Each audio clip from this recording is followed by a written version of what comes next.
The next book in the series on combatives is one which I think gives the best overview of the subject that's yet been written. It's this book, The Close Combat Files of Colonel Rex Applegate, and it's from the archive of the Colonel, and also edited and put together by Major Chuck Melson, who is the historian of the United States Marine Corps and who has a great interest in the subject.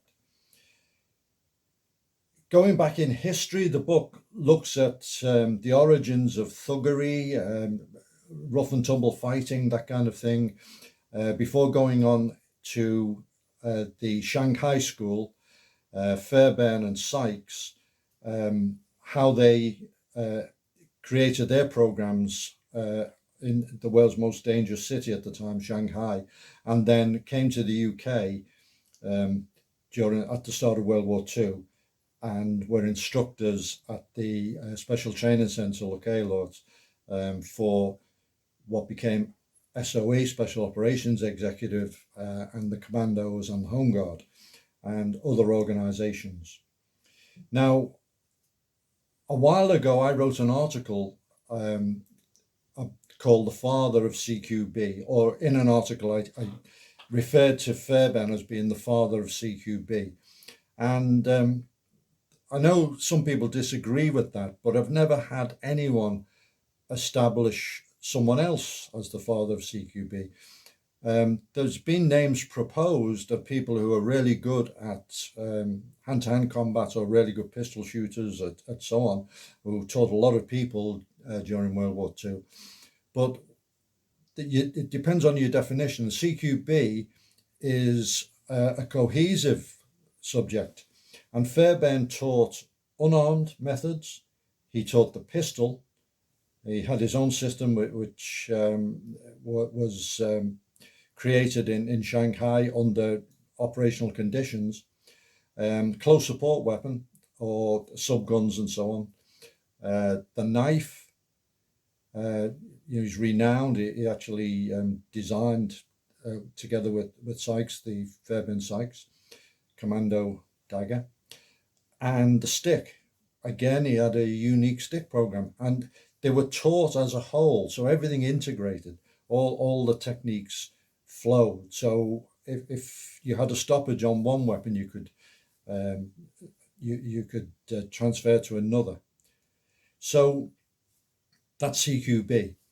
Fairbairn was sent to the United States, and there was an organization being set up which became OSS.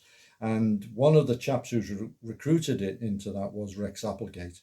And he worked, in fact, he was Fairbairn's demonstration partner when Fairbairn first arrived in the United States from Camp X in Canada. And then Applegate came over to the UK, and he went around the various training establishments for the SOE and the Commandos. And he met Sykes over here as well. So he did train with the two foremost instructors of the time. Then he went back to the United States, and they, together with Fairbairn, they were training the OSS. And there is a training film that's still in existence where you can see them. They're wearing Lone Ranger masks in it. It shows the program. It's a pretty good historical record. Then he was asked to set up the Military Intelligence Training Center at Camp Ritchie. And in some ways you could say this became the epitome of World War II training, particularly in the United States. He had a real good cadre of instructors. They built on what had gone before, and they built their own House of Horrors or Killing House in there and so on. And by this time, there was feedback from the actual operational side. So guys were coming back from the war with first-hand experience. So that was quite a step forward.